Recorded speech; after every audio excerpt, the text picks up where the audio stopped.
उसके हर एक बातों को धन्यवाद करने का एक सुंदर मौका प्रभु ने हम सबको दिया है। इस साल के नवंबर के महीने की आखिरी त्योहार में हम पहुंच गए। इस साल भर परमेश्वर ने हम सबके लिए कितने उपकार किए हैं, कितनी भलाइयां की है। परमेश्वर ने कितनी मुसीबत से हम सबको बचाया, कितनी तकलीफें आई, हर एक के ऊपर प्रभु ने हमें संभाल के अभी तक संभाला है। उस परमेश्वर के लिए एक जोरदार ताली हो जाए। वो परमेश्वर महान है, उसकी करुणा सदा की है। वो हर पल हमारे संग में रहकर हमें जय के उत्सव में लेकर चलता है। भले ही रात भर रोना पड़े, एक नई सुबह शुरू हो जाती है। हम सबके जीवन में परमेश्वर की योजनाएं बहुत बड़ी है प्रियो। जब परमेश्वर के सम्मुख में आते हैं, हमें धीरे धीरे हमें सीखने को, समझने को मिलता है। परमेश्वर अपने वचन से हमसे बात करता है। इसलिए बार बार जब भी यीशु मसीह ने प्रचार किया, एक बात जरूर बोला, जिसके भी कान हो वो सुन ले। परमेश्वर के वचन को बड़े ध्यान से हमें सुनना चाहिए। परमेश्वर का वचन सिर्फ सुनने के लिए नहीं, बल्कि सुनने के बाद उस पर अमल भी हमें करना चाहिए।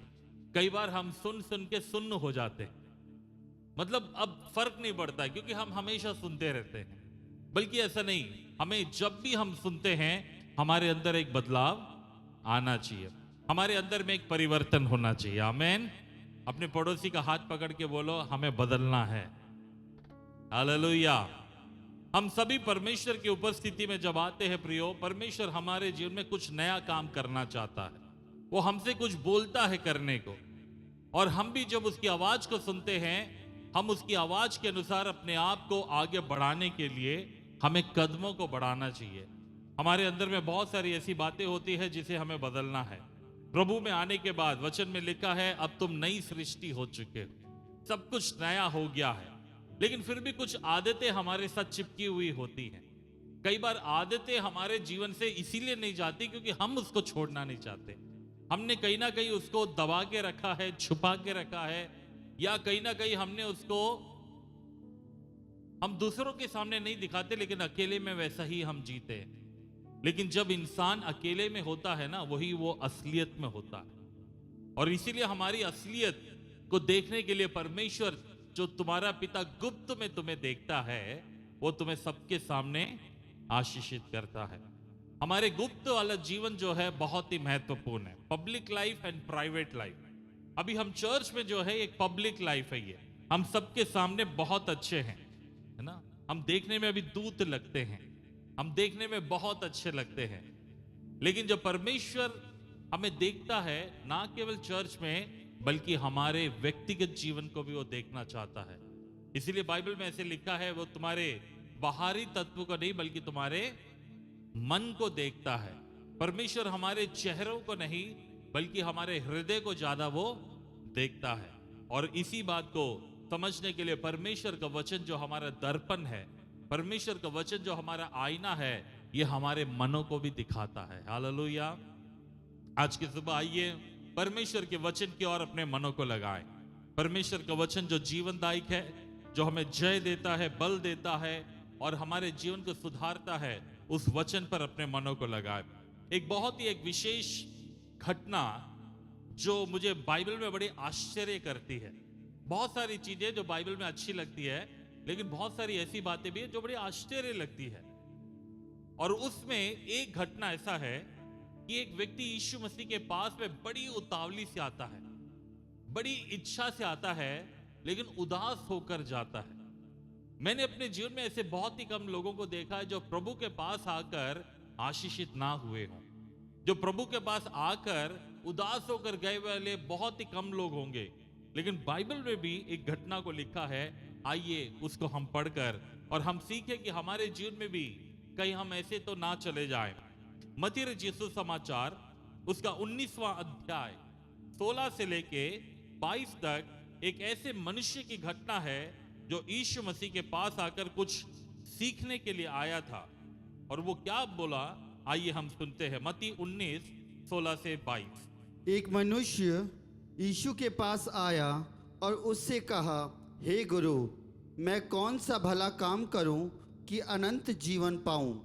उसने उनसे कहा, तू मुझसे भलाई के विषय में क्यों पूछता है? भला तो एक ही है। यदि तू जीवन में प्रवेश करना चाहता तो आज्ञाओं को मानकर उन उसने उनसे कहा, कौन सी आज्ञा? यीशु ने यह कहा कि हत्या न करना, व्यभिचार न करना, चोरी न करना, झूठी गवाही न देना, अपने पिता और अपनी माता का आदर करना और अपने पड़ोसी से अपने समान प्रेम रखना। उस जवान ने उससे कहा, इन सब बातों को तो मैंने माना है, अब मुझसे मैं किस बात की घटी है? यीशु ने उनसे कहा, यदि तू सिद्ध होना चाहता है तो जा, अपना माल बेचकर कंगालों को दे और तुझे स्वर्ग में धन मिलेगा, और आकर मेरे पीछे हो ले। परंतु वह जवान यह बात सुनकर उदास होकर चला गया, क्योंकि वह बहुत धनी था। ये वचन जब मैंने पढ़ता हूं, आप में से भी कई लोगों ने इसको पढ़ा होगा, बड़ा एक विचित्र लगता है। यहाँ पे क्या विचित्र मुझे लगता है कि एक बड़ा धनवान व्यक्ति जो था, जवान भी था और धनवान भी था। जवानी के दिनों में ही उस लेवल तक पहुंच पाना बहुत कठिन होता है, लेकिन उसने अपने जीवन में कुछ अच्छे काम किए, कुछ ऐसा काम किया, मेहनत किया, और यह भी कहा है कि बचपन से वो आज्ञाओं को भी मानता आया है। ये एक ऐसा व्यक्ति था जो ईश्वर भक्त था, धर्मी व्यक्ति था, एक अच्छे काम करने वाला व्यक्ति था। यहां पर लिखा है कि उसने ना तो कभी झूठ हत्या नहीं की, व्यभिचार नहीं किया, चोरी नहीं की, झूठी गवाही नहीं दी, और अपने माता और अपने पिता का भी आदर किया। ये सब जब इसने अपने जीवन में किया, ये यानी कि 10 आज्ञाएं हैं यहां पर जो बताई गई बातें हैं। जब उन बातों को जब उसने माना, उसके जीवन में हम देखते हैं परमेश्वर की आशीष बनी रही। हालेलुया। आज्ञाएं मानना जीवन में आशीषों को लेकर आते हैं। जब ये आज्ञाओं को हम पढ़ते हैं, हम सभी पढ़ते हैं, लेकिन आज्ञाओं को मानना बहुत जरूरी है। और ये चीज जब यीशु मसीह के पास में वो आकर क्या पूछने आया, बोला मैंने धरती पर तो अचीव कर लिया है, मैंने अपना टारगेट अचीव कर लिया, मैं अब धनवान हो चुका हूं, मैंने अपने जीवन में बहुत चीजों को पा लिया, मैं अधिकारी भी बन गया, अब मेरी नजर कहां पर है? अनंत जीवन का अधिकारी होना चाहता हूं। धरती में तो अधिकारी बन गया, धरती में मैं बॉस बन गया, धरती में मेरी अच्छी कंपनी हो गई, मेरे पास पैसे हो गए, नौकर हो गए, सब चीज हो गया। अब मैं कहां पर जाना चाहता हूं? अब मेरी नजर वहां पर है कि मैं वहां पर भी अधिकारी बनना चाहता हूं। वो अनंत जीवन के बारे में अभी तक उतना नहीं पहचाना उसने, अनंत जीवन के बारे में अभी तक उसने उतना नहीं समझा, अब समझना चाहता था। इस संसार में बहुत सारे लोग धन दौलत के पीछे दौड़ते हैं, हम में से भी कई लोग दौड़ते हैं, दुनिया के लोग भी दौड़ रहे हैं। दुनिया के लोग 2 नंबर से कमाकर आगे निकल जाते हैं, हम लोग ईमानदारी से चलते हैं। सही बात है, हम ईमानदारी से चलते तो कई बार हमें लगता है कि हमारी स्पीड बड़ी कम है, लेकिन संसार में जो लोग हैं वो कहीं से भी निकाल लेते हैं। 2 नंबर, 3 नंबर, 4 नंबर, 10 नंबर ही पता नहीं कौन कौन से नंबर हम बना सके, लोग कमा लेते हैं। लेकिन हम ये देखते हैं कि हम जिस परमेश्वर की आराधना कर रहे हैं और जिस परमेश्वर की वचनों पर हम चलते हैं, ये केवल धरती में जीने की बारे में नहीं, परमेश्वर हमें अनंत जीवन देने के लिए बुलाया है। हालेलुया। बाइबल में लिखा है, यदि हमारी आशा सिर्फ इस धरती के लिए है तो हम सबसे अभागे लोग हैं। अगर धरती के लिए हम जी रहे हैं, सिर्फ धरती में ही आशीष पाने के लिए अगर हम जी रहे हैं तो हम अभागे हैं, क्योंकि अनंत जीवन देने के लिए प्रभु यीशु मसीह आए। यूहन्ना 10:10 में लिखा है, चोर और किसी काम के लिए नहीं आता, वो चोरी करने, घात करने, नष्ट करने के लिए आता, लेकिन मैं इसलिए आया हूं ताकि तुम जीवन पाओ। और कैसा जीवन पाए? अनंत जीवन पाए। हमारा परमेश्वर हमको एक ऐसा जीवन देना चाहता है प्रियो, जो अनंत काल के है। अनंत काल मतलब इटर्निटी, जिसका कोई अंत ही नहीं होता है, जिसे हम स्वर्गीय जीवन कहते हैं। और परमेश्वर के साथ जब हम चलना शुरू किए हैं, ये हमारी शुरुआत है। हम सभी जानते हैं हमारा प्रभु जल्दी आने वाला है। आमेन। हमारे प्रभु के आगमन के बारे में हमें लगातार हम सीखते रहे, क्योंकि जो चिन्ह और जो घटनाएं बाइबल में बताई गई हैं 2000 साल पहले प्रभु के आगमन की, वो सभी घट रही है और बड़ी शीघ्रता से घट रही। और जब ऐसे माहौल में हम जी रहे हैं जहां पे प्रभु का आगमन निकट है, हमारा ध्यान अब कहां पर होना चाहिए? ज्यादा कहां होना चाहिए? अनंत जीवन पर होना चाहिए। आमेन। अगर हम प्रभु के निकट आए हैं, हम इस बात को जाने कि परमेश्वर हमारे लिए अनंत जीवन की बातों को बाइबल में दी गई हैं। तो अनंत जीवन के बारे में जब हम सोचते हैं तो हम आज एक विशेष बात को हम देखेंगे, और वो क्या है जो ये जवान जानना चाहता था। अनंत जीवन में अधिकारी होने के लिए या प्रवेश करने के लिए या वहां की बातों को जानने के लिए मुझे क्या करना चाहिए। कितने लोग अनंत जीवन के बारे में सीखना चाहते हैं? सभी सीखना चाहते हैं। अनंत जीवन के बारे में करना है तो हमें एक चीज को अपनाना पड़ेगा। क्या करना है? कंगालों की सुधि लेनी पड़ेगी। आमेन। क्या करना पड़ेगा? वो धनवान बहुत ज्यादा था, उसको अपने पैसे का बड़ा घमंड था। पैसा ही उसका मुख्य उद्देश्य था। उसने बहुत कमाया एक ही लक्ष्य से, मुझे पैसा कमाना, और पैसा उसको मिल गया। लेकिन अब वो पैसे पर ऊपर अपने भरोसे को रखकर वो परमेश्वर के पीछे चलना शुरू कर दिया। वो सोचता है मैं पैसे से सब कुछ खरीद सकता हूं। जरूर आप पैसे से बाइबल खरीद सकते हो, लेकिन आशीष पैसे से नहीं खरीद सकते। राइट? आप पैसे से कपड़े खरीद सकते हो, पर्सनालिटी नहीं खरीद सकते। बड़े बड़े महंगे कपड़े पहनकर भी लोग बेकार ही दिखते हैं, है ना? तो पैसे से जो है आप बिस्तर खरीद सकते हो, नींद नहीं खरीद सकते। पैसे से दवाइयां खरीद सकते हो, चंगाइयां नहीं खरीद सकते। पैसे से किताबें खरीद सकते हो, ज्ञान बुद्धि को नहीं खरीद सकते। पैसे से बहुत चीजें खरीदी जा सकती है, लेकिन जो एक चीज आप नहीं खरीद सकते वो है अनंत जीवन। जो परमेश्वर की जो आशीषें हैं वो पैसे से खरीदी नहीं जाती है। बल्कि यहां पर हम देखते हैं, इसीलिए यीशु मसीह ने क्या कहा, तुझे अपने पैसे के ऊपर बड़ा घमंड है। हम अपने पैसे के ऊपर हम घमंड ना करें, बल्कि हम पैसे का सही उपयोग करें। लोग पैसे का दुरुपयोग करते हैं, पैसे का सदुपयोग भी करते हैं, पैसे का मिसयूज भी होता है। पैसे के बारे में बहुत सारी बातें बाइबल में लिखी हैं। यीशु मसीह ने बहुत सारी बातों के बारे में बाइबल में हमें सिखाया है। अगर आपको मैं बताऊं तो आपको शायद आश्चर्य लगेगा। बपतिस्मा के बारे में करीब 40 पद है, 40 आयतें हैं जो बपतिस्मा के बारे में लिखी गई है। प्रार्थना के बारे में 275 आयतें हैं जो प्रार्थना के बारे में लिखी गई है। ठीक है? और विश्वास के बारे में 350 आयतें हैं जो विश्वास के बारे में लिखी गई है। और प्रेम के बारे में 650 आयतें हैं। ठीक है? इन सब में सबसे ज्यादा अभी क्या हुआ है? 650 है जो प्रेम के बारे में। लेकिन इनसे भी ज्यादा 2350 आयतें पैसे, धन और इस संसार की धन दौलत के बारे में बताएगी। हमको कैसे इस्तेमाल करना है। पैसा आज एक बहुत ही मुख्य मुद्दा है। बगैर पैसे के कुछ भी नहीं चलता है।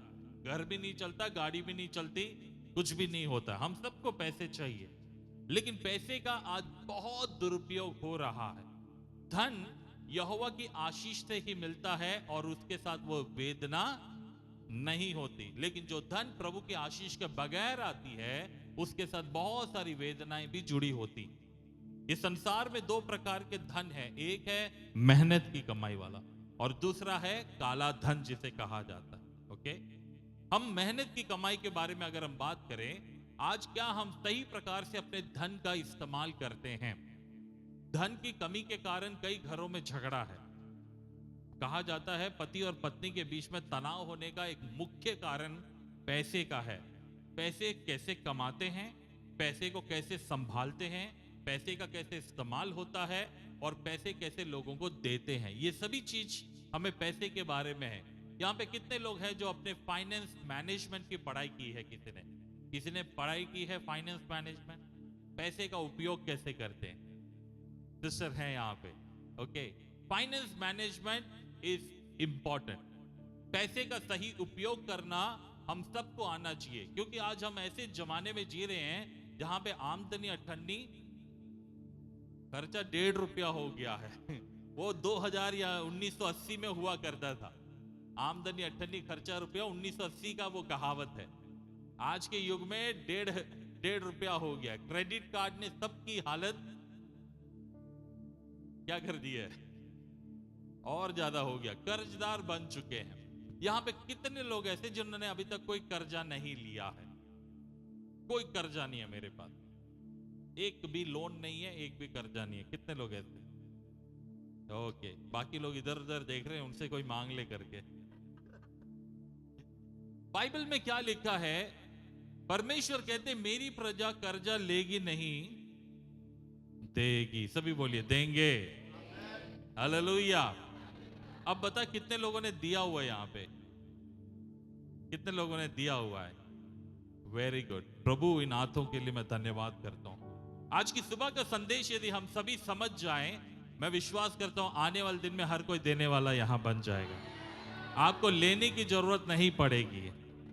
मेरे को कई बैंक से फोन आते हैं, यूजुअली आपको भी आते होंगे, है ना?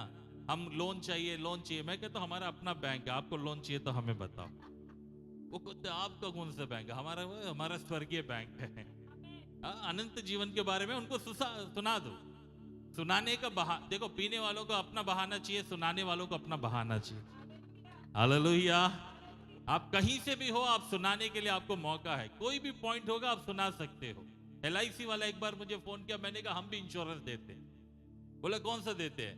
मैंने कहा आपका LIC का मतलब क्या है? जिंदगी के साथ भी, जिंदगी के बाद भी। जिंदगी के बाद में आपके पास क्या है? बोला अगर मैं मर गया तो आप क्या मुझे दोगे? बोला आपको तो हम कुछ नहीं देंगे। तो मैंने कहा आप धोखा दे रहे हो, लेकिन हमारे पास जो LIC है जिंदगी के साथ भी है, जिंदगी के बाद भी है। हालेलुया। आपको ही मिलेगा मरने के बाद, अनंत जीवन मिलेगा आपको। LIC का मतलब है live in Christ, living in Christ. यीशु में यदि आप जीते हैं, अनंत जीवन में भी, धरती पर भी प्रभु का अनुग्रह है, स्वर्ग में अनंत आशीष है। सुनाने के लिए मौका चाहिए बस। तो यहां पर यीशु मसीह के पास में वो आया अनंत जीवन के बारे में जानने के लिए। कलीसिया क्या है? चर्च वो जगह है जहां पर हम अनंत जीवन के लिए तैयार होते हैं। कई बार हमें लगता है कि केवल धरती की आशीषें पाने के लिए आते हैं, वो भी बहुत लोग हैं। प्रभु से केवल संसार की आशीषें पाकर चले भी जाते हैं। लेकिन प्रियो, ये चर्च उस स्थान के लिए बना है जहां पर अनंत की आशीषों के लिए हम जाने, और उस आशीष को जाने के लिए आपको धन का सदुपयोग करना आना चाहिए। धन को कैसे हम इस्तेमाल करते हैं? हम धन के बारे में बहुत सारी चीजें जो बाइबल में लिखी, जैसे मैंने कहा 2350 आयतें हैं, दिन भर इसके बारे में बात कर सकते हैं। फाइनेंस मैनेजमेंट, यीशु मसीह ने बहुत सारी बातों के बारे में बताया है। क्या कहा? यदि तू इसको कंगालों को देगा तो तेरे को कहां मिलेगा? स्वर्ग में धन मिलेगा। यीशु मसीह उसके जीवन में एक चीज को देखा, धरती पर तो तू बहुत आशीषित है, तू बहुत धनवान है, क्या तेरा स्वर्ग में कोई अकाउंट है कि नहीं है? धरती पे बहुत धन रखे हुए लोग हैं आज, लेकिन स्वर्गीय जीवन में एक भी उनका अकाउंट नहीं है। यहां पर कितने लोग कहते हैं मेरा स्वर्ग में कोई अकाउंट है आपका स्वर्ग में अकाउंट? कई लोगों को नहीं मालूम है मैं क्या बात कर रहा हूं। स्वर्गीय अकाउंट का मतलब क्या है? जब आप परमेश्वर के कामों के लिए, परमेश्वर के राज्य के लिए, उसकी महिमा के लिए जब अपने हाथों को बढ़ाकर देते हैं, असल में आप परमेश्वर के सम्मुख में जो अकाउंट है, उस अकाउंट में आपका डिपॉजिट हो रहा है। हालेलुया। बाइबल में कुरनेलियस नाम का एक ऐसा व्यक्ति था जिसके बारे में लिखा है प्रेरितों के कार्य उसके 10वें अध्याय में। वहां पर लिखा है कि स्वर्गदूत आकर कुरनेलियस से कहते, कुरनेलियस तेरी प्रार्थना और तेरे भेंट दोनों परमेश्वर के सम्मुख पहुंच गए। हालेलुया। और वो देने वाला व्यक्ति था। यही बात इस धनवान को यीशु मसीह ने कहा कि तू धनवान, तू धरती पे बहुत धनवान है, बहुत अच्छी बात है, तूने आज्ञाओं को भी माना है, तूने मेहनत भी किया है, लेकिन आज तक तूने कभी किसी के लिए कुछ किया ही नहीं, कभी किसी के लिए नहीं किया। अगर किया भी है तो कब वापस मिलेगा ये सोचकर किया है। हम कई बार देते हैं, कहां देते मालूम है? जब हमको वहीं से इन्वेस्टमेंट रिटर्न आता है। अगर धरती में रिटर्न आ गया है तो स्वर्ग से क्या हमें मिलेगा? जब हम परमेश्वर के लिए देते हैं तो वहां से, प्रभु से हमारे जीवन में अनंत आशीष आती है। हालेलुया।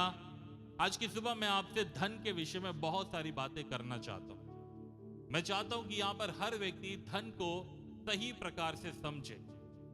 धन हमारे जीवन में बहुत ही एक लिमिटेड है, उस धन का दुरुपयोग ना किया जाए। पैसा प्रेम को बढ़ाता भी है और पैसा ही प्रेम को खत्म भी कर देता है। पैसे का लालच हर बुराई की जड़ है, ये बाइबल में लिखा हुआ है। पैसे का अगर सही उपयोग करोगे आप प्रभु को महिमा दोगे, अगर पैसे का दुरुपयोग करोगे तो हम परमेश्वर की आशीषों से भी वंचित हो जाते हैं। किसी ने ऐसे कहा, ये क्राउन फाइनेंस करके एक संस्था है, वो कहते हैं जब हम बपतिस्मा लेते हैं तो पर्स को बाहर रख देते हैं, राइट? इसका भी बपतिस्मा होना चाहिए। उनका कहना है ये, मुझे बहुत अच्छा लगा। ये करीब मैंने 20 साल पहले उनके सेमिनार में मैंने ये सीखा था, मैं आज तक नहीं भूला हूं। ये पर्स भी जो है ये परमेश्वर का है। नए नियम के आधार पर यीशु ने अपने लहू से हमें खरीद लिया। कितने लोग ये विश्वास करते हैं? या कितने लोग कहते हैं कि हाँ, यीशु ने मुझे अपने लहू से खरीद लिया है। अब हम जो है सब कुछ प्रभु के हैं, हम अपने नहीं हैं। जब हम अपने नहीं हैं तो अब ये किसका हुआ? इसीलिए नए नियम में जो है दशवांश नहीं 100% है जो प्रभु का है। हालेलुया। अब 100% में हम कितना देते हैं प्रभु को? चर्च में कहा जाता है मिनिमम है 10%। ओके, बाइबल के आधार पर, पुराने नियम के आधार पर, वो भी पुराना नियम है जो कहता है दशवांश। कितने लोगों को दशवांश शब्द का अर्थ मालूम है? दशवांश का मतलब होता है हम जो कुछ भी कमाते हैं उसका 1/10वां भाग, 10%, उसको दशवांश कहते हैं। ओके, दशवां अंश। ये जो हम पुराने नियम में परमेश्वर ने नियम बना के रखा था कि जो लोग काम करते हैं, खेती करते हैं, मेहनत करते हैं, वो अपना दशवांश परमेश्वर के राज्य के लिए, परमेश्वर की सेवा के लिए, परमेश्वर के भवन में लेकर आएंगे, ताकि परमेश्वर का कार्य हो और प्रभु की अनुग्रह लगातार उनके हाथों की कमाई के ऊपर बना रहे। यह पुराना नियम था। इसी चीज को नए नियम में इसको अब क्या कहा गया है? अब जो कोई खुशी से और उदारता से देगा, परमेश्वर उसके ऊपर आशीष देता है। हालेलुया।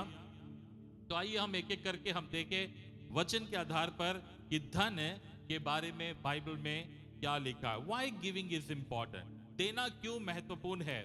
प्रेरितों का काम 20वां अध्याय और उसकी 35वीं आयत में यहां पर क्या लिखा उसको पढ़ेंगे। प्रेरितों का काम 20वां अध्याय उसकी 35 आयत। मैंने तुम्हें सब कुछ करके दिखाया हाँ, कि इस रीति से परिश्रम करते हुए निर्बलों को संभालना और प्रभु यीशु मसीह के वचन स्मरण रखना आवश्यक है, जो उसने आप ही कहा है, लेने से देना धन्य है। हाँ, यहाँ प्रेरित पौलुस अपने कलीसिया के सारे अगुओं को बुलाते हैं। अगर आप इसके अध्याय के शुरू से आप पढ़ोगे, जो घर जाके आप जरूर पढ़ना, यहाँ पर प्रेरित पौलुस अपने कलीसिया के अगुओं को बुला रहे हैं, क्योंकि अभी उनकी लास्ट मीटिंग है, ये आखिरी मीटिंग है अपने कलीसिया के अगुओं से। और उन अगुओं को वो एक बहुत ही मुख्य बात सिखाने के लिए आए हैं। यहाँ पे अभी इस समय वो प्रार्थना के बारे में नहीं बता रहे, ठीक है, ध्यान रखना। यहाँ पर इस समय उन्होंने किसी और कार्य के लिए भी नहीं कहा, बल्कि एक बड़ी मुख्य बात को कहा कि तुम जो कुछ करते हो उसमें सबसे ज्यादा निर्बलों को क्या करना है? संभालना है, कमजोरों को संभालना है और प्रभु यीशु की बातों को स्मरण रखना, क्योंकि यीशु ने खुद कहा लेने से देना धन्य है। मसीह जीवन में आने के बाद में हमें कई सारी बातों में अपने मनों को नवीनीकरण करना है। We have to renew our mind. हमारे विचारों को हमें बदलना है। हम जब प्रभु में नहीं थे, हम पैसे का कैसे उपयोग करते थे वो हम जानते हैं। हम जब प्रभु में नहीं थे, हमने पैसे को कैसे कमाया वो भी हम जानते हैं। लेकिन एक बार प्रभु में आने के बाद पैसे को कैसे हमें हैंडल करना है, ये भी हमें बहुत समझना आवश्यक है। पैसा परमेश्वर देने में कभी भी मना ही नहीं है। परमेश्वर का हाथ छोटा नहीं है जो हमारी जरूरतों को पूरा ना करे, लेकिन कहीं ना कहीं पर हम ही कमजोर है जो हम पैसे का सही उपयोग करना नहीं जानते। इसलिए बाइबल में लिखा है जो थोड़े में विश्वास योग्य होगा उसी को प्रभु ज्यादा देगा। लेकिन हम थोड़े में विश्वास योग्य नहीं। मान लो आपके घर में कोई कर्मचारी है, आपकी कंपनी में कोई कर्मचारी है, वो 10,000 रुपए का बिजनेस ही ढंग से डील नहीं करता, उसी में गोलमाल कर देता है। आपने उसको 10,000 रुपए दिए कुछ सामान खरीदने के लिए और उसने 6,000 का सामान खरीदा और 4,000 रुपए अपने पॉकेट में रख लिए। क्या आप उसको 1 लाख रुपए का कभी सामान खरीदने भेजोगे? क्यों नहीं भेजेंगे? क्योंकि वो थोड़े में विश्वास योग्य नहीं रहा। जो 10,000 में चीटिंग किया वो 1 लाख में गारंटी करेगा और कभी भी वो आपकी विश्वास योग्यता में नहीं बनेगा। परमेश्वर भी ऐसे ही हमारे जीवन में थोड़ा सा दिया है। छोटी जॉब है, यहाँ पे कई लोग हैं नौकरी कर रहे हैं, छोटा बिजनेस है, कुछ ना कुछ पैसा है, पति ने पत्नी के हाथ में कुछ पैसे दिया घर चलाने के लिए, लेकिन उसी में उसने अगर सही से हैंडल नहीं किया तो अगली बार पति उसको पैसे देने में भी डरता है। कई परिवारों में है आज, पति अपना एटीएम कार्ड पिन पत्नी को नहीं बताता है, जबकि बताना चाहिए लेकिन नहीं बताता है, क्योंकि उसको मालूम है पिछली बार जब बताया था पूरा बैंक अकाउंट खाली हो गया। कहा था कि बस एक कपड़ा खरीदना है, उसके पीछे 15 कपड़े और कुछ और खरीद के आ गए। तो जहां पर विश्वास योग्यता नहीं आती है वहां पर इंसान अगली बार नहीं करता है। ओके, तो इसीलिए हमें समझना है, परमेश्वर का वचन कहता है यीशु मसीह ने वहां पर सिखाया लेने से देना धन्य है। किसको देना चाहिए, कितना देना चाहिए, कैसे देना चाहिए, ये बाइबल में बहुत अच्छे से हमें समझाया है। हमेशा अच्छी भूमि में बीजों को बोना है। कहां पर बोना है? हाँ, कहीं भी जाके फेंक कर आ गए और हम कहे कि हमारा फसल नहीं कट रहा है, वो भी नहीं। जब भी हम दे रहे हैं तो हमें समझ के देना है कि क्या हम सही जगह में दे रहे हैं। कई बार आज लोग चीट करते हैं, कई बार लोग धोखा देते हैं, प्रभु के नाम से भी लोग धोखा करते हैं। बहुत सारे लोग हैं जो कि आज गलत रीति से भी दुरुपयोग करते हैं। मेरे साथ बहुत हुआ है, मेरे 25 साल के अनुभव में ऐसे हैं, प्रभु के नाम से ही लोगों ने चीट किया हुआ। तो इसीलिए जब हम दे रहे हैं, हम आत्मा में होकर प्रार्थना के साथ, और बेस्ट चीज है अपनी कलीसिया में जब हम देते हैं, वहां पर हम परमेश्वर के कार्य के लिए हम काम बढ़ता हुआ हम देखते हैं।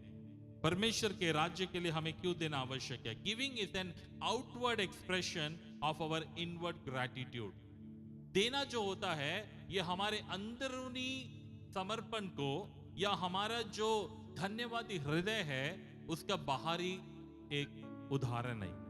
जब हम मन में कहते हैं प्रभु धन्यवाद, तूने मुझे बहुत आशीष दी, हम परमेश्वर को और क्या दे सकते हैं? हम क्या दे सकते हैं? अभी हमने जरूर आराधना में बहुत अच्छे से अपने होठों के बलिदान को दिया, लेकिन क्या परमेश्वर के कामों के लिए हमने कुछ और किया है जो हम कर सकते हैं? हमारी क्षमता है, ऐसा नहीं कि हमारे हाथ में कुछ भी नहीं। बाइबल में ऐसा व्यक्ति है, एक ऐसी औरत थी जो कलीसिया में थी और जो बुजुर्ग थी, विधवा थी, लेकिन उसके पास सिर्फ 2 ही दमड़ी थी। और जब भेंट की बात आई, बाइबल में लिखा है यीशु मसीह वहां दान की पेटी के पास खड़े हुए थे। उनकी नजर कहां पे थी? ऑफरिंग बॉक्स के ऊपर थी। हाँ, नहीं, वो सबको देख रहे थे। लोग आ रहे थे और डाल रहे थे, आ रहे थे और डाल रहे थे। कुछ लोग बहुत अच्छे से दिए, ज्यादा भी दिए, लेकिन एक विधवा औरत थी जिसने सिर्फ 2 दमड़ी आकर डाले। यीशु मसीह ने फटाफट अपने चेलों को बुलाकर प्रैक्टिकल एग्जाम्पल दे दिया। एक प्रैक्टिकल वहां पर क्लास दे दी कि देखो इन सब ने जो दिया है उन सबसे बढ़कर किसने दिया? विधवा ने दिया। मालूम है क्यों? बाकी लोगों ने शायद 1% दिया, बाकी लोगों ने शायद 2% दिया होगा, लेकिन इस विधवा स्त्री ने 100% अपना सब कुछ दे दिया। अब कुछ नहीं है, उसके पर्स में कुछ नहीं बचा। आज की सुबह हमने जो भी डाला है, हमने कुछ ना कुछ अभी ट्रैवल के लिए बचा के रखा हुआ है, राइट? घर जाने के लिए बचा है, कुछ बचा के रखा होगा, वो गलत नहीं है। लेकिन यहां पर देखते हैं कि उस विधवा औरत ने जो डाला था कुछ भी नहीं बचा के रखा, सब कुछ लाके डाल दिया। लूका 21:3 में इस बात को लिखा हुआ जो आपके स्क्रीन में। तब यीशु ने कहा, मैं तुमसे सच कहता हूं, इस कंगाल विधवा ने सबसे बढ़कर डाला है, क्योंकि इसने अपना सब कुछ दे दिया है। परमेश्वर आज हमारे भेंट को नहीं, हमारे हृदय को देख रहा है। हालेलुया। परमेश्वर भेंट को नहीं, किसको देखता है? इंग्लिश में कहा जाए, God is not looking our hand, he is looking at our heart. जब हम देते हैं ना तो हमारा धक धक कितना हो रहा है वो प्रभु देखता है। कुछ लोग जब देते हैं तो आए ये पैसा देना पड़ रहा है, अरे यार जब देखो मांगते हैं, अरे यार आज फिर देना पड़ रहा है। हाँ? धक धक प्रभु चेक कर रहा है एक्चुअली, हार्ट बीट। जैसे डॉक्टर के पास आप जाते हो वो आपके हार्ट में रख के सुनता है आपकी धड़कनें कितनी, और सांस लो और सांस लो। आप सांस रोक के नहीं बैठते, आपको और लेने को कहते हैं। वैसे ही देना आपकी धड़कन को देख रहा है। हालेलुया। कैसी थी आज आपकी धड़कन? ईसीजी का क्या रिपोर्ट है प्रभु बताएगा। ओके, तो देना जो होता है ये हमारा एक बाहरी तत्व है। हम अपने प्रेम को कैसे प्रकट करते हैं। हमारे परमेश्वर का स्वभाव ही देना है। बाइबल में हम देखते हैं यूहन्ना 3:16 में, क्योंकि परमेश्वर ने जगत से ऐसा प्रेम रखा कि उसने अपना दे दिया ताकि विश्वास करे वो नाश ना परंतु। हमारे परमेश्वर के स्वभाव देने वाला परमेश्वर है। परमेश्वर देता है। अभी दिसंबर का महीना शुरू होते ही क्रिसमस का महीना शुरू हो जाएगा, राइट। एक देने का महीना है जिसमें परमेश्वर ने अपने आप को दे दिया। माता मरियम ने भी अपने आप को दिया, अपना शरीर को उन्होंने पूरा को पूरा समर्पित कर दिया। यूसुफ ने भी अपनी पत्नी को भी समर्पित कर दिया। शादी के पहले में अभी वो गर्भवती हो चुकी है, यूसुफ ने भी उस चीज को एक्सेप्ट किया और समर्पित किया, अपना सब कुछ त्याग दिया। हम जब क्रिसमस मनाते हैं सोचिए आज हमने क्या त्यागा है, परमेश्वर के लिए हमने क्या चीज समर्पित किया है। पिता ने अपने इकलौते पुत्र को दे दिया, यीशु मसीह ने अपने आप को समर्पित कर दिया, माता मरियम ने अपना समर्पण दे दिया, यूसुफ ने अपना समर्पण दिया। आज हम क्या दे सकते हैं? ये दिसंबर का महीना आपके लिए बहुत अच्छा एक मौका है, हम सभी के लिए। एज अ चर्च हम क्या करें, इस कलीसिया में हम और क्या कर सकते हैं? बहुत सारी बातें हैं जो हम कर रहे हैं और ये सब चीज आपको जब बताई जाती है, इसमें जितने लोग भाग लेते हैं उनके लिए हम धन्यवाद देना चाहते हैं। कुछ लोग हैं जो शायद अभी भाग लेने में अभी तक मौका नहीं मिला आपको, लेकिन आज आपके पास में एक सुंदर मौका है। अपने आप को फिर से प्रभु के हाथ में समर्पित करें, प्रभु को कहे प्रभु हम भी आपके कार्य में आगे बढ़ने के लिए हम चाहते हैं। परमेश्वर ने जब इस संसार को बनाया, सब कुछ बनाकर आदम और हवा के हाथ में दे दिया। आदम को जब बनाया था आखिरी दिन में बनाया था, राइट। परमेश्वर ने सृष्टि का पूरा निर्माण किया, पेड़ों को बनाया, पौधों को बनाया, फलों को बना दिया, जीव जंतु बनाए, सब चीज बनाकर रेडीमेड पूरा का पूरा, जैसे कहो खाना थाली में परोस के टेबल पे रख दिया। आदम को सब चीज रेडीमेड बना कर दिया। आज भी परमेश्वर चाहता है प्रियो वो ऐसा हमारे जीवन में करे, लेकिन जो परमेश्वर ने दिया है उसको हम कितना संभालते हैं। जो चीज परमेश्वर ने आज आपके सामने रखी है उसको किस प्रकार आप हैंडल करते हैं, ये हमारे जीवन को प्रभु तौलना चाहता है, देखना चाहता है। बाइबल में देखते हैं गिविंग इज ए कमांड, ये एक आज्ञा है। पढ़ेंगे मत्ती रचित सुसमाचार 22वां अध्याय और उसकी 21वीं आयत में। मत्ती 22 का 21।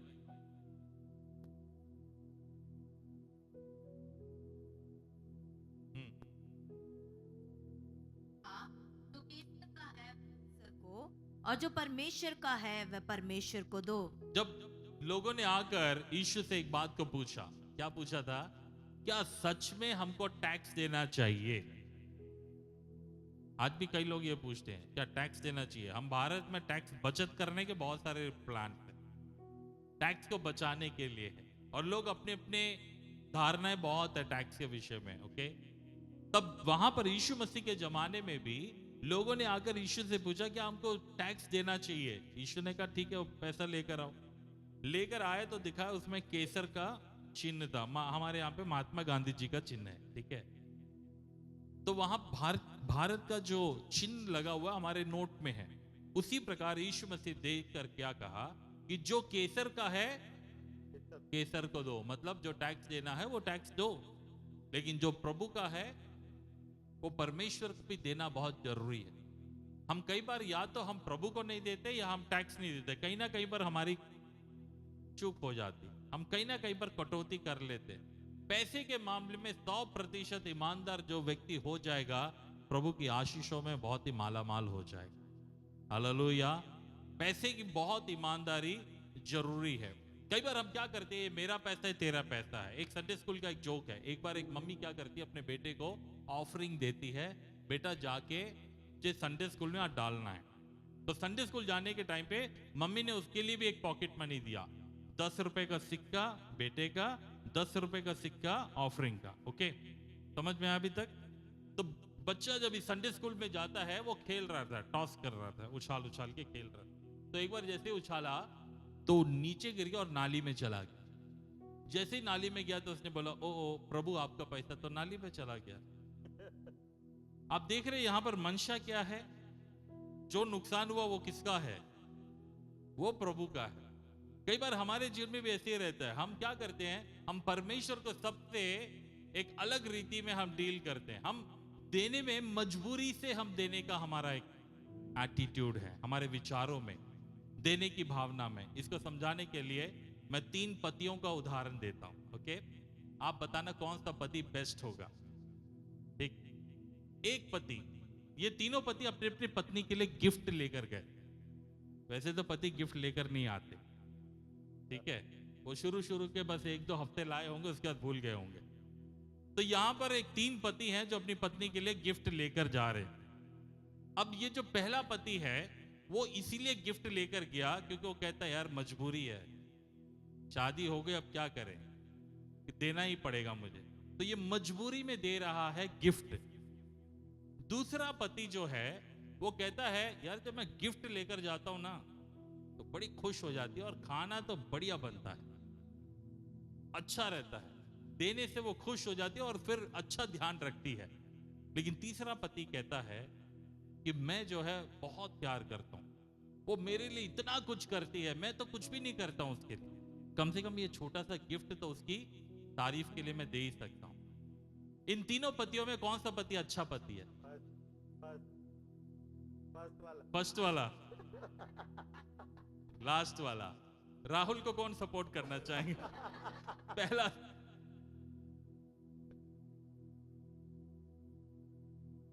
लास्ट वाला अच्छा पति है, राइट? कितने लोग सहमत है उससे? कोई पत्नियां बोलेगी भैया मेरे को पहला वाला पति चाहिए? नहीं, कोई नहीं बोलेंगे, लास्ट वाला। हम भी परमेश्वर के पास में जब आते हैं प्रियो, हम अपने भेंटों को लेकर आते हैं, राइट? जो हमने अपना ऑफरिंग्स दिया है, आप सभी ने, हम सभी ने अपने दिलों को खोल के, मनों को खोल के दिया है। किस भावना से दिया है, अब आप अपने आप को तौल के देखिए। पहला पति के जैसे मजबूरी में, यार हर संडे ऑफरिंग लेते हैं, हमें डालना ही पड़ेगा, और क्या करें। मजबूरी में देने वाले आज चर्च में है। कुछ लोग ऐसे हैं जो मतलब के लिए देते हैं, हम देंगे प्रभु देगा, हम देंगे प्रभु देगा, मतलब है, मतलब ये बिजनेस का डील करते हैं प्रभु के साथ। लेकिन एक अच्छा विश्वासी कौन है? एक उत्तम विश्वासी कौन है? ये वो है जो कहता है प्रभु तूने मेरे लिए सब कुछ किया, तूने मेरे लिए इतना कुछ किया है प्रभु, प्रभु मैं थोड़ा सा ही तो दे रहा हूं, और मुझे देने के लिए सामर्थ्य दे, मेरे हाथों को इतना मजबूत कर दे कि मैं और आपको दे सकूं। ये ऐसा विश्वासी प्रभु हमें बनाए। आमेन, हालेलुया। आज की सुबह हम परमेश्वर के वचन से जब हम सीखे प्रियो, हम अपने आप को प्रार्थना करें, प्रभु मुझे और अच्छा देने वाला बना, क्योंकि लेने से देना धन्य है। आमेन। आइए हम 3 बातें मैं देखता हूं। What is giving? देना क्या है? It is the way to show your faith. ये आपके विश्वास का प्रकटीकरण है। हम सभी विश्वासी है, यहां पर बैठे हैं। हो सकता है शायद कोई 1-2 नए लोग। कितने लोग नए लोग यहां पर है? कोई है नए? ओके, वेरी गुड, वेलकम, स्वागत है आपका। हम हो सकता है कोई 1 महीना 2 महीना शायद 3-4 महीने से कुछ लोग आ रहे हो। लेकिन जब हम विश्वास में आते हैं प्रियो, हम अपने विश्वास को कैसे प्रकट करते हैं? How do we show our faith? ठीक है, आराधना करते हैं, चर्च आते हैं, लेकिन जो दिल जो है ना वो धन से जुड़ा हुआ है ना। और जब हम देते हैं परमेश्वर को, कैसे देते हैं इसकी घटनाओं को हम देखेंगे। 3 बातें वहां पर है। इब्रानियों 11:4 में, इब्रानी 11:4 में हाबिल और काइन के बलिदान के बारे में लिखा है। पढ़ेंगे इसको। पास ही से हाबिल ने कैन से उत्तम बलिदान परमेश्वर के लिए चढ़ाया और उसी के द्वारा उसके धर्मी होने की गवाही भी दी गई, क्योंकि परमेश्वर ने उसकी भेंटों के विषय में गवाही दी और उसी के द्वारा वह मरने पर भी अब तक बातें करता है। बहुत ही अच्छा। यहाँ पर हाबिल के बारे में और काइन के बारे में हम सभी जानते हैं कि अब आदम के पहले संतान थे। आदम के जो पहला जनरेशन जो था काइन और हाबिल थे, और दोनों परमेश्वर के पास अपनी भेंटों को लेकर गए। और इसमें एक चीज को मैं थोड़ा और गहराई में बताना चाहता हूं, वे दोनों अपने बलिदान को लेकर गए। किस चीज को लेकर गए? बलिदान को लेकर गए। उत्तम बलिदान किसने चढ़ाया? हाबिल ने बलिदान चढ़ाया। काइन ने भेंट चढ़ाया, हाबिल ने बलिदान चढ़ाया। हम कई बार प्रार्थना में भी कहते हैं ना, प्रभु ये जो दान है उसे आशीषित करे। कुछ लोग दान देते हैं, कुछ लोग बलिदान देते हैं। दान में हमें तकलीफ नहीं होता, लेकिन बलिदान में बहुत दर्द होता। जब हम प्रभु को देते हैं दान, ये वो है जो कि हम छोटा छोटा देते हैं। ओके, दान यूजुअली हम गरीबों को देते हैं, दान यूजुअली हम भिखारियों को भी देते हैं, दान यूजुअली हम लोगों को देते हैं। लेकिन जब हम परमेश्वर के पास आते हैं, क्या दान लेकर आते हैं या बलिदान लेकर आते हैं, ये आपको सोचना है। हालेलुया। ये थोड़ी सी गहरी बात है। पैसा एक ऐसा मैटर है जिसमें हम दान और बलिदान में भी अपने आप को पहचाने। दान देने के लिए कई बार जो खोटा सिक्का भी है लोग उठा के किसी को दे देते, चलता भी नहीं है लेकिन पकड़ा दिया। लेकिन बलिदान उत्तम होना चाहिए। आमेन। काइन और हाबिल दोनों अपने अपने भेंटों को लेकर आए, लेकिन जो उत्तम जो था, परमेश्वर ने किसके भेंट को उत्तम कहा? हाबिल के भेंट को, क्योंकि उसने उत्तम बलिदान चढ़ाया करके बाइबल में लिखा। विश्वास ही से हाबिल ने काइन से उत्तम बलिदान परमेश्वर के लिए चढ़ाया, और ये उसके लिए धर्मी गिना गया, धर्मी होने की गवाही दी गई। हमारे भेंट जो है हमारी गवाही देते हैं। हालेलुया। आज की सुबह आपने कैसा भेंट दिया है ये कोई नहीं जानता है सिवाय आपके और परमेश्वर। बस हमें मालूम है कि लोगों ने भेंट दिया, लेकिन परमेश्वर ने आपके हृदय को देखा है, परमेश्वर ने आपके मन को देखा है। कई लोग हैं यहाँ पे जो घर से ही निकलते समय इस बात को सोच के आज मुझे परमेश्वर के लिए और बढ़कर देना है। प्रभु आपके भेंटों को जानते हैं। Praise the Lord. हालेलुया। कई लोग ये भी सोच के आए होंगे ये नोट मार्केट में कल कहीं शनिवार को चला नहीं, आज जाके यहाँ पे निपटा के आ जाता। वैसे आज तक शायद FLAG में किसी ने फटाकटा नहीं दिया, मुझे नहीं मालूम, है ना। वो ऑफरिंग गिनने वालों को मालूम होता होगा, आता है। लेकिन मैंने कई जगह पे देखा है, कई जगह पे बहुत दुख के साथ बता रहा हूं, जो नोट किसी मार्केट में नहीं चलता है उसको लाके ऑफरिंग में डाल देते। मत करिए। असल में जो हम डालते हैं ना, असल में हम अपना बीज को बो रहे हैं। Giving is a sowing. जो देते हैं असल में वो बीजों को हम बो रहे हैं, हमारी आशीषों को बो रहे हैं। आप कैसी आशीष काटना चाहते हो वैसे बीजों को आप बोइए। हालेलुया। जब हम अच्छे बीजों को बोते हैं अच्छी फसल आती है। हम किसान से अगर पूछे भाई तुम कैसा फसल चाहते हो, बोलेगा बहुत अच्छी फसल, बासमती का चावल चाहिए, तो कौन सा बीज बोना पड़ेगा? बासमती का ही बीज बोना पड़ेगा। लोकल ब्रांड का बीज बोकर तुम सोचोगे बासमती आएगा, बासमती नहीं आएगा। हम भी जब परमेश्वर के सम्मुख में आते हैं प्रियो, भेंट जो है एक रीति रिवाज नहीं है, आपकी कनेक्शन है, दिल का कनेक्शन है। ये प्रभु को देने का कनेक्शन, वो तीसरा पति के समान जो अपने प्रेम को, अपने समर्पण को, अपने परमेश्वर को हम कैसे हम प्यार हम देते हैं, ये हमारे भेंटों के द्वारा हमें दिखता है। इसी बात को बताने के लिए एक और वचन को हम पढ़ेंगे, प्रेरितों के काम 10वां अध्याय उसकी 4थी आयत, जो मैं पहले ही बता चुका, उसको फिर से हम पढ़ लेंगे। कुरनेलियुस के बारे में लिखा। उसने उसे ध्यान से देखा और डर कर कहा, हे प्रभु क्या है? उसने उनसे कहा, तेरी प्रार्थनाएं और तेरे दान स्मरण के लिए परमेश्वर के सामने पहुंचे हैं। ये विश्वास है। हम कई बार प्रार्थनाएं करते हैं, यहाँ पे प्रार्थना करने वाले बहुत बैठे हैं, हमारी प्रार्थनाएं वहां जाती है, लेकिन हमारे विश्वास जो है हमारे भेंटों के द्वारा पहुंचता है। भेंट जब साथ में जाता है ये परमेश्वर के सम्मुख जाता है। कई बार सिर्फ प्रार्थनाएं पहुंची है, कोई भेंट नहीं है। भेंट किस चीज को दिखाता है? विश्वास को दिखाता है। आमेन। एक और आयत को हम निकालें, लूका 6:38। हम सबको एक मत्ती 7 का 7 मालूम होगा, मांगो तो तुम्हें, वो मत्ती 7 का 7 है, लेकिन ये लूका 6:38 भी पढ़िए। दिया करो हम्म तो तुम्हें भी दिया जाएगा। हम्म लोग पूरा नाप दबा दबा कर और हिला हिला कर और उभालता हुआ तुम्हारी गोद में डालेंगे, हम्म क्योंकि जिस नाप से तुम नापते हो उसी से तुम्हारे लिए भी नापा जाएगा। ओके, यहाँ पे दो आयतें, मत्ती 7 का 7 और लूका 6:38। इसको समझाने की भाषा में कहे तो दो टैरिफ प्लान मैं आपको बता रहा हूं। मोबाइल की भाषा में कहे दो टैरिफ प्लान है। एक टैरिफ प्लान है मांगो तो तुम्हें दिया जाएगा। दूसरा टैरिफ प्लान है दिया करो तो तुम्हें। कौन सा टैरिफ प्लान इसमें अच्छा लग रहा है?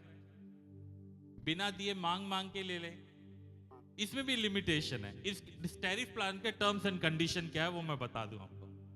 मांगो तो तुम्हें दिया जाएगा। कितना मांग सकते हो? प्रभु की प्रार्थना में कितना मांगने का हक दिया है?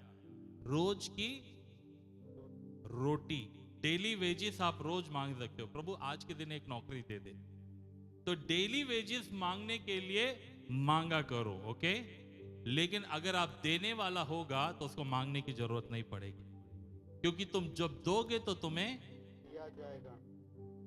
अब आप मांग कर लेना चाहते हो या दे के लेना चाहते हो? दोनों में कितना अंतर है? मांगने में हमें रोज की रोटी ही हम मांग सकते हैं, आप एक महीने का राशन नहीं मांगते। प्रभु की प्रार्थना में वो लिमिटेशन है। लेकिन जब हम देने वाला होता है, आप जिस नाप से देते हो उसी नाप से दबा दबा के, हिला हिला के, तभी बोलिए दबा दबा के, हिला हिला के। पास्टर आज तमिल चर्च में एक वचन बता रहे थे कि कॉफी का पाउडर लेके 4 बार ठोक के वो डाल रहे थे दुकान में, एक दुकान में। कभी कभी लोग जो है बहुत हिला हिला के, दबा दबा के नहीं करते, बल्कि हटा हटा के डालते, कम डालते। लेकिन परमेश्वर जब आपको देता है, जब आपके देने को देख रहा है, तो वो उसको दबा कर दे रहा है। वो कम नहीं दे रहा है, बल्कि उसको और बढ़ा के देना चाहता है। हालेलुया। प्रियो, जब आप देने की इस भावना को समझ जाते हो, इस टैरिफ प्लान को समझ जाते हो, तो जो देने वाला होता है परमेश्वर ऑटोमेटिकली और उसको देता है। इस बात को समझाने के लिए मैं आपको इस्राएल की 2 नदियों के बारे में बताता हूं। एक है यर्दन नदी। कितनों ने यर्दन नदी का नाम सुना है? ओके, एक है यर्दन नदी, और वो यर्दन नदी बहते बहते बहते एक मृत सागर में जाते, डेड सी में जाकर मिलते। कितने लोगों को मालूम है डेड सी के बारे में? ओके, जिनको ज्योग्राफी मालूम है वो अच्छे से इस चीज को समझ सकते हैं। नहीं है तो आप जरूर पढ़ना। यर्दन नदी में जीवन है।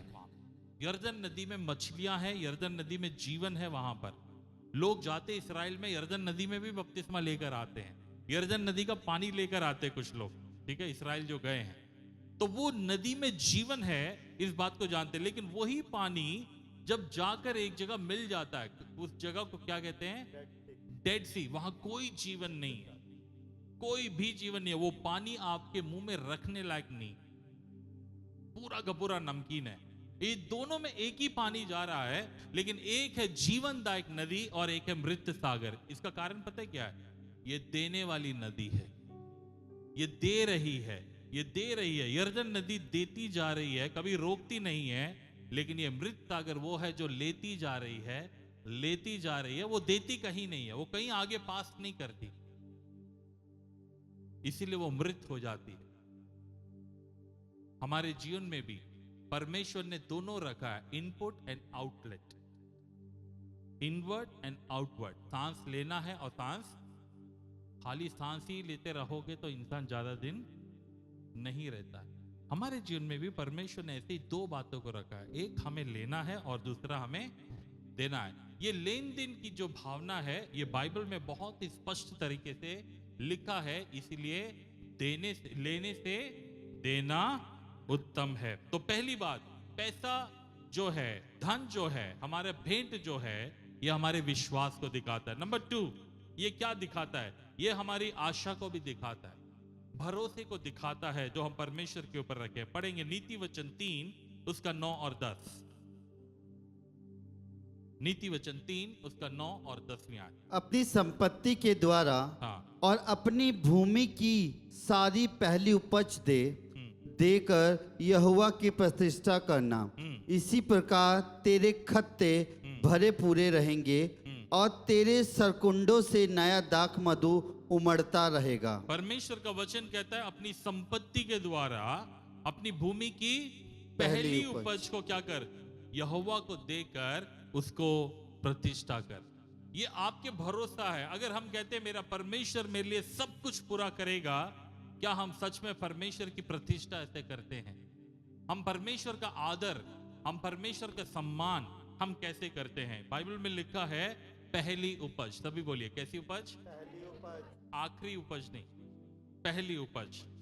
ये घर में मान लो अगर रोटी तोड़कर रोटी का पहला जो उसको क्या कहते हैं, निवाला, पहला निवाला अगर पत्नी को खिलाए या पति को खिलाए तो उसको पहला उपज कह सकते हैं।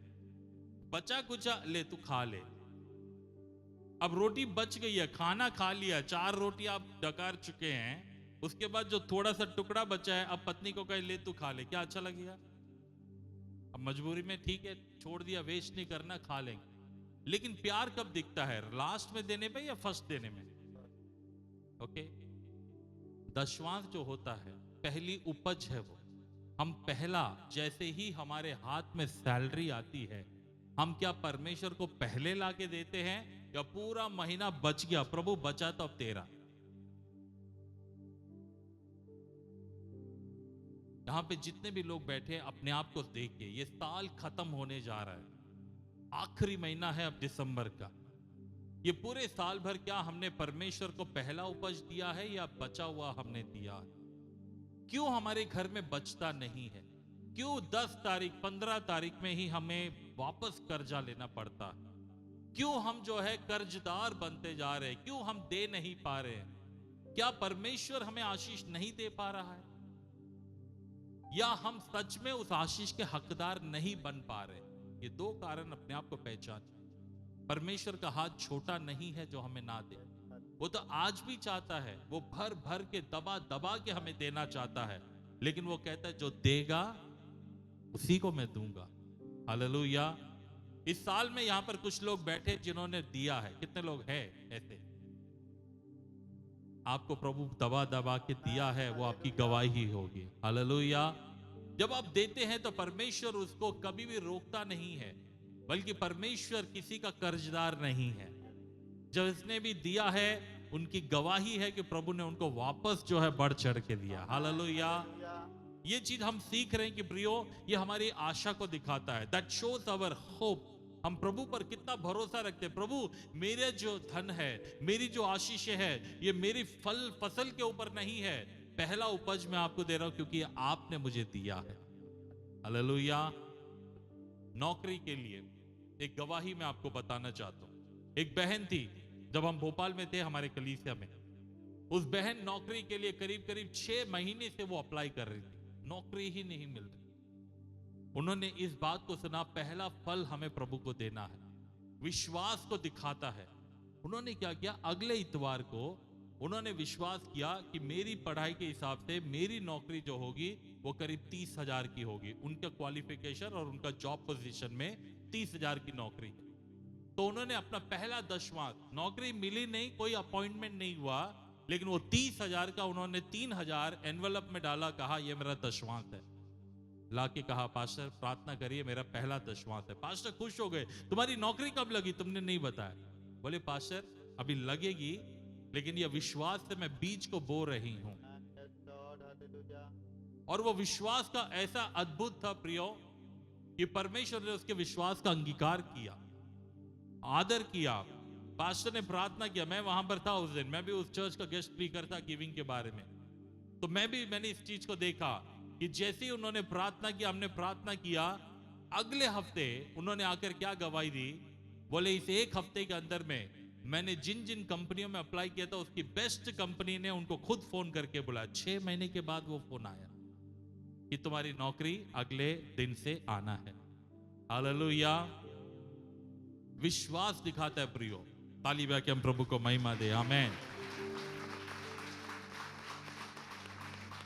यदि आप विश्वास करते हैं कि ये फसल परमेश्वर ने दी है तो पहला उपज प्रभु को दीजिए। हम कई बार देखते हैं कि लोग अपनी नौकरी को आदर नहीं करते, अपने फसल का आदर नहीं करते, लेकिन आज से हम इस चीज का निर्णय ले। अगर ये साल में अभी तक आपने इस चीज को नहीं समझा तो आज एक अच्छा मौका है। हम दिसंबर में जाने से पहले आज एक निर्णय ले, प्रभु ये नौकरी आपने दी, मैंने आज तक कई बार मैंने इस पे छोड़ दिया, लेकिन आज मैं आपके लिए करने के लिए अपना पहला उपज मैं आपको देने के लिए तैयार हूं। या आपके लिए बहुत ही एक अच्छा है, मत्ती 6 अध्याय 19 से लेकर 21 आयत तक एक और हम पढ़ेंगे। मत्ती 6 उसका 19 से 21। अपने लिए पृथ्वी पर धन इकट्ठा ना करो, जहाँ कीड़ा और कोई काई बिगाड़ती है, और जहाँ चोर सेंध लगाते हैं और चुराते हैं, परंतु अपने लिए स्वर्ग में धन इकट्ठा करो, जहाँ ना तो कीड़ा और ना काई बिगाड़ते हैं, और जहाँ चोर ना सेंध लगाते हैं और ना चुराते हैं, क्योंकि जहाँ तेरा धन है वहाँ तेरा मन भी लगा रहेगा। देखिए, धन और मन ये दोनों आपस में इंटरकनेक्टेड है। जहां पर हमारा धन होता है वहां हमारा मन होता है। धरती पे जोड़ के रखते हैं, धरती पे हमारा मन होता है, लेकिन हम अनंत जीवन के लिए तैयार हो रहे हैं। आमीन। जब हम अनंत जीवन के लिए हो रहे हैं तो हम परमेश्वर के सम्मुख में जब अपने भेंटों को दे रहे हैं, क्योंकि हमारा विश्वास, हमारा भरोसा परमेश्वर पर है, और जब हम अपने भेंटों को, अपने बलिदानों को हम प्रभु को देते हैं, हम इस बात की घोषणा करते हैं, प्रभु मेरा मन तेरे पास, मेरा पूरा विश्वास तेरे ऊपर है, क्योंकि तू ही मेरे लिए सब कुछ पूरा करने वाला परमेश्वर है। मेरे हाथों की कमाई, मेरी जो जरूरत है प्रभु जी बहुत ही छोटी है, मेरा हाथ उतना पूरा नहीं कर पाता है जो मेरी जरूरतें पूरी करनी है, लेकिन प्रभु मुझे तुझ पे भरोसा है। और ये भरोसा दिखाता है जब हम परमेश्वर के सम्मुख में अपने भेंटों को लेकर आते हैं, और प्रभु इस बात को जानता है प्रियो, जब हम उसको देते हैं वो हमारे विश्वास के आधार पर हमें आशीषित कर रहा है। ये जरूरी है कि हम कैसे बो रहे हैं। 2 कुरिन्थियों 9 अध्याय 6 और 7 आयत में इस बात को लिखा है। 2 कुरिन्थियों 9 अध्याय 6 और 7 में, परंतु बात यह है कि जो थोड़े में बोता है वह थोड़ा काटेगा भी, और जो बहुत बोता है वह बहुत काटेगा।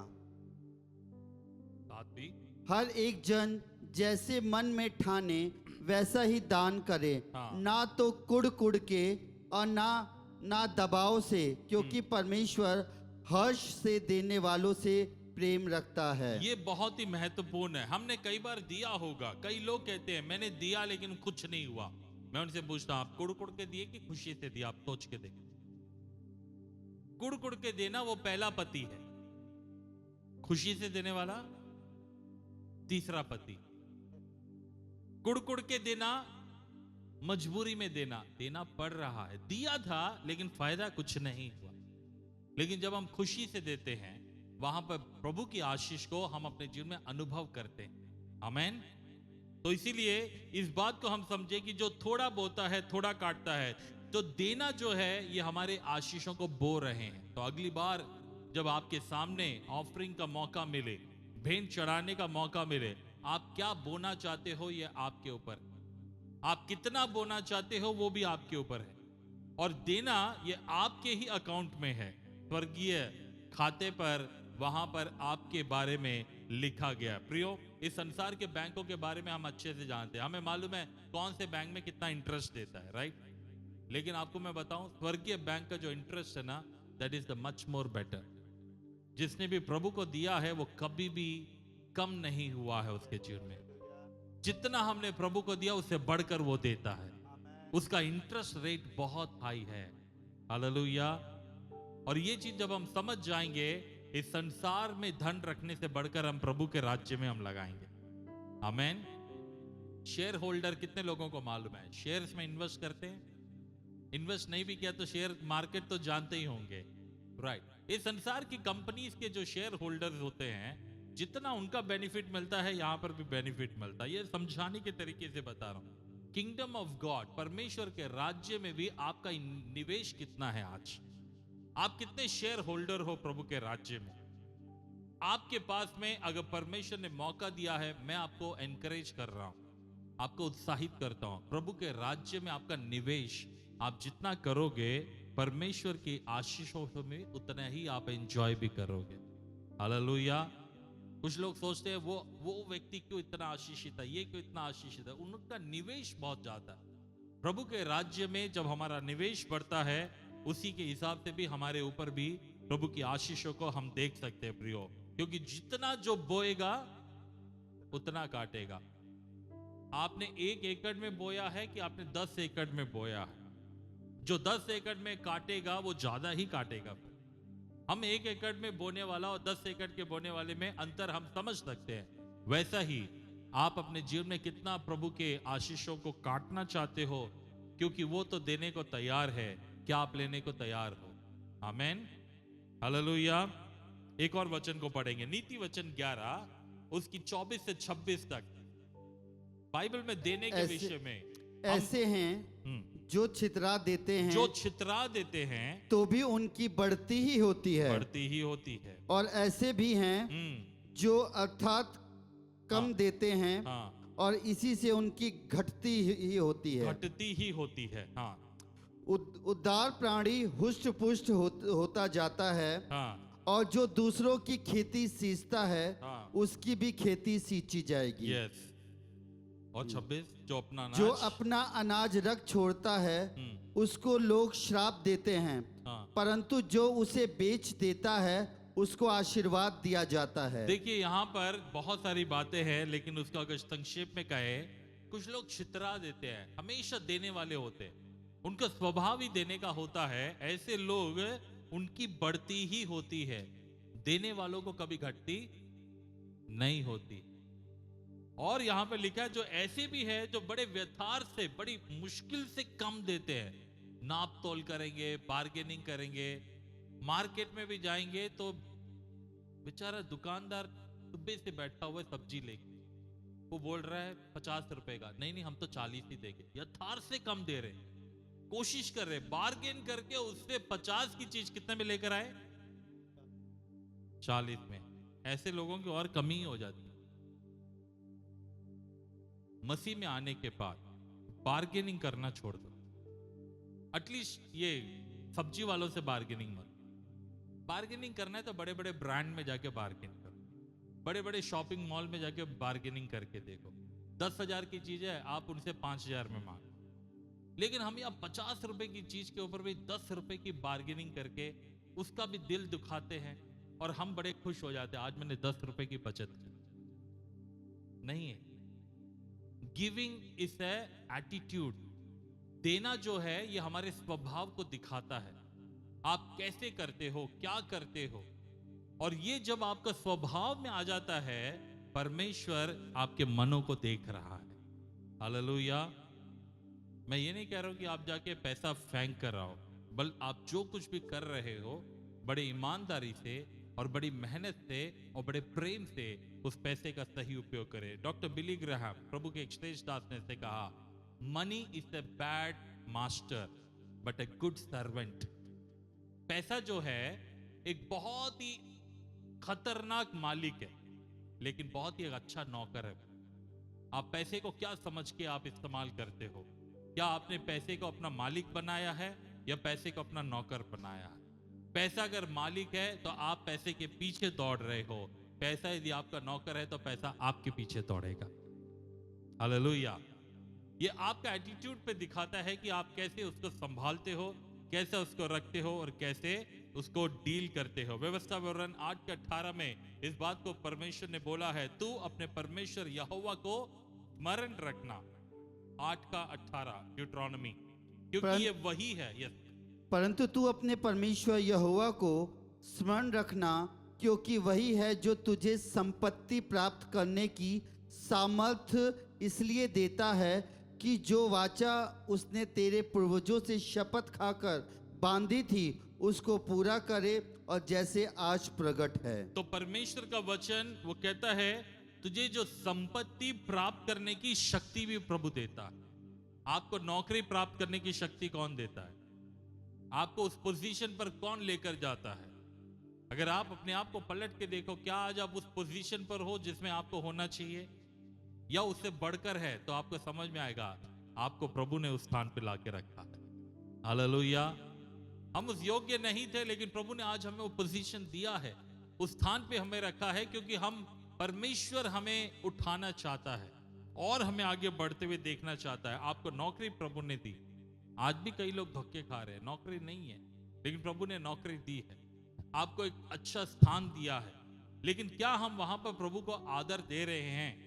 ये आपके विश्वास और आपके बलिदान को दिखाता है। तीसरी बात उसको बताकर मैं समाप्त करूंगा। It is the way to show our love. ये हमारे प्रेम को दिखाता है। देना हमारे प्रेम को दिखाता है। किसी ने कहा, you can give without love, but you cannot love without giving. आप बिना प्यार किए लोगों को दे सकते हो, लेकिन बिना दिए किसी से प्यार नहीं कर सकते। ओके, फिर से बताऊं, आप बिना प्रेम किए किसी को दे सकते हो। भिखारी को आप प्यार नहीं करते, लेकिन क्या करते हो? जरूर देते हो। कई लोगों को दे दिया, प्यार नहीं किया, बस दे दिया। लेकिन जिससे आप प्यार करते हो ना, उसको बिना दिए आप नहीं रह सकते। आप अपने प्यार को इजहार करते हो देने के द्वारा। जिससे भी हम प्यार करते हैं, हम उनको देते हैं। माँ अपने बच्चों के लिए बचा के रखती है खाना, भले ही माँ नहीं खाएगी, लेकिन फिर भी अपना खाना बच्चे के लिए रखती है। प्रेम है तो वहां पर दिया जाता है। ये प्रेम है जो परमेश्वर ने हम सबको दिया है, देने का। यही चीज आज, क्या हम परमेश्वर से उतना प्यार करते हैं? क्या हम बिना दिए हम परमेश्वर से अपने प्यार को इजहार कर सकते हैं? क्या बिना दिए हम कह सकते हैं, प्रभु मैं तुझसे बहुत प्यार करता हूं, बहुत प्यार करता हूं? तो प्रभु कहते हैं, कितना प्यार करता है जरा बता। और हम कहते हैं, प्रभु हम कुछ दे तो नहीं सकते, लेकिन हम प्यार बहुत करते हैं। तो वहां पर क्वेश्चन ये आता है, क्या हम सच में प्यार करते हैं या हम मतलबी प्यार करते हैं? कौन सा प्यार हम कर रहे हैं? आज इस बात को देखने के लिए वचन में लिखा है। मत्ती 22वां अध्याय 33 और 29 में। मत्ती 22वां अध्याय उसकी 37 और 37 एंड 39। उसने उनसे कहा, तू अपने परमेश्वर अपने प्रभु से अपने सारे मन, अपने सारे प्राण और अपनी सारी बुद्धि के साथ प्रेम रख। बड़ी और मुख्य आज्ञा तो यही है। और उसी के समान दूसरी यह भी है कि तू अपने पड़ोसियों से अपने समान प्रेम रख। तो यहाँ पे प्रेम रखने के लिए जब कहा गया है, और आप उस घटना में देखोगे कि जो अच्छा सामरी व्यक्ति था, उसने उस व्यक्ति को ले गया और उस व्यक्ति के ऊपर घाव में तेल लगाया, वो सराय पर लेकर गया और वहां पर कुछ देकर भी आया, और ये भी कहा अगर कुछ और खर्चा होगा तो मैं कल आके वापस दे दूंगा। ये प्रेम को दिखाता है। अगर खाली ये कहे कि ले मैं तेरे को थोड़ा सा पानी पिला के मैं जा रहा हूं क्योंकि मेरे को कुछ और काम है, तो वो प्रेम नहीं था। जैसे वहां पर कई और लोगों ने किया भी है। उस कहानी में आप घटना में जब दृष्टांत में आप पढ़ते हैं, आज हम कैसा प्यार हम करते हैं? क्या हमारा प्यार सही में वास्तविक प्यार है या दिखावे वाला प्यार है? कौन सा प्यार हम दिखा रहे हैं? एक बार शिमोन कोड़ी के घर पर यीशु मसीह को भोजन के लिए बुलाया। मरकुस 14 अध्याय आप घर जाके उसको पूरा पढ़ के देखना। बेथनिया में शिमोन कोड़ी के घर में भोजन करने के लिए जब बैठे, तो वहां पर एक स्त्री संगमरमर के पात्र में जटामासी का एक बहुमूल्य इत्र लेकर आई। ये इत्र उसने अपने लिए रखा, अपनी शादी के लिए बचा के रखा, लेकिन उस दिन उसने कहा मैं प्रभु से ज्यादा और किससे प्यार करूं। उसने अपना पूरा इत्र को क्या कर दिया? उनके सिर पे उंडेल दिया करके लिखा हुआ। हालेलुया।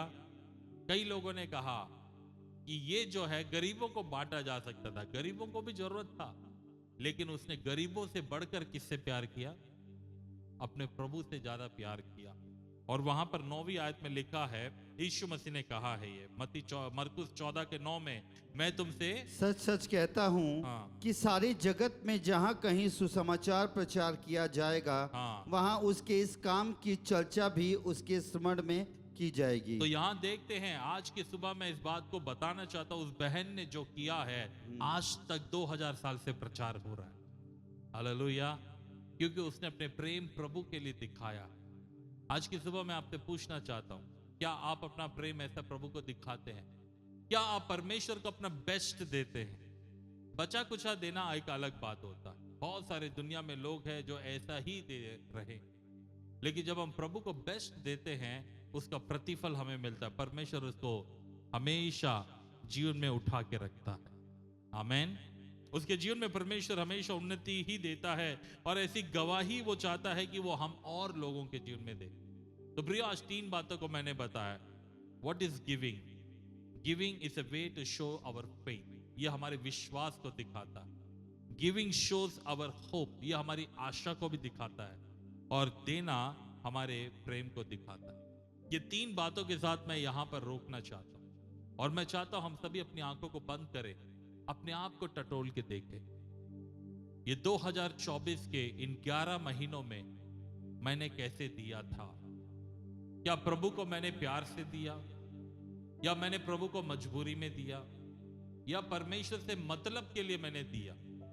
क्या सोच के मैंने प्रभु से दिया? कुछ पाने के लिए मैंने दिया, या दिखाने के लिए मैंने दिया, या सच में परमेश्वर से प्यार था मुझे कि प्रभु मैं आपके लिए देना, ये जो दे रहा हूं वो भी काफी नहीं है, लेकिन ये इतना है जो आज मैं कर रहा हूं, मैं और करना चाहता हूं। अपने मन को हम जांचें। आज हम एक निर्णय ले, प्रभु मैं और देना चाहता हूं, मुझे देने की इच्छा मुझे दे। मेरे मन मैं आपके ऊपर हमेशा लगाए रखना चाहता हूं। जहां तेरा धन होगा वहां तेरा मन होगा। अगर हम परमेश्वर के राज्य के लिए, उसकी महिमा के लिए अपने धनों को हम लगाते हैं तो हमारा मन भी वहीं पर रहेगा जितना हम परमेश्वर के लिए करते हैं। आइए हम प्रार्थना करें। अनुग्रहकारी प्यारे पिता, आज की सुबह प्रभु जी यहां पर उपस्थित और जितने ऑनलाइन में आपके संदेश को सुने हैं प्रभु जी, धन के विषय में जो आपकी ओर से मिला हुआ आशीष है, उसके बारे में प्रभु हमें कैसे उसको संभालना है, कैसे हमें बांटना है, कैसे हमें परमेश्वर आपके राज्य के लिए हमें बीजों को बोना है, इन बातों को जो आज हमने सुना, पवित्र आत्मा हमें सहायता कर कि हम आपके राज्य के लिए और भी ज्यादा देने वाले होने पाए। आपकी राज्य के लिए प्रभु जी हम घटती में से या बढ़ती में से या जो भी परिस्थिति है उसमें से खुशी से देने वाले होने पाए, क्योंकि आप हर्ष से देने वालों से प्रेम करने वाले परमेश्वर है। मैं प्रार्थना करता हूं यहाँ हर एक के हाथों पर आशीष दे। ये हाथ कर्जा लेने के लिए नहीं, दूसरों को देने वाले बनने पाए। प्रभु जी इनके भंडार हमेशा भरे होने पाए। प्रभु महीने के अंत में भी ये कहने पाए मेरा कटोरा उमड़ रहा है। ये प्रभु जी इनके जीवन में प्रभु उमड़ती हुई आशीष दे और आप इनके जीवन में दबा दबा के, हिला हिला के इनके उभरता हुआ प्रभु इनकी गोद में डालने के लिए हम प्रार्थना करते हैं। पिता, यहाँ पर कई लोग हैं जिन्होंने अपने बीजों को बोया हुआ है, उनको भी अच्छी फसल मिलने के लिए भी हम प्रार्थना करते हैं पिता, और सबके ऊपर आपकी आशीष चाहते हैं। जिनके पास अच्छी नौकरी नहीं है उनको भी एक अच्छी नौकरी के लिए भी हम प्रार्थना करते हैं। उनके परिवारों की आवश्यकता पूरी होने के लिए भी हम प्रार्थना करते हैं और धन्यवाद करते हैं पिता। जितनों के पास नौकरी है उसमें भी प्रमोशंस होने के लिए भी हम प्रार्थना करते हैं, उनकी तरक्की के लिए हम प्रार्थना करते हैं और आपको महिमा मिले प्रभु जी। धन्यवाद पिता, एक बार फिर से आपने हमें जो आशीषें दी है, क्योंकि धन यहोवा की आशीष ही से मिलता है, उसके साथ कोई वेदना नहीं होती। इसके लिए भी हम आपको धन्यवाद के साथ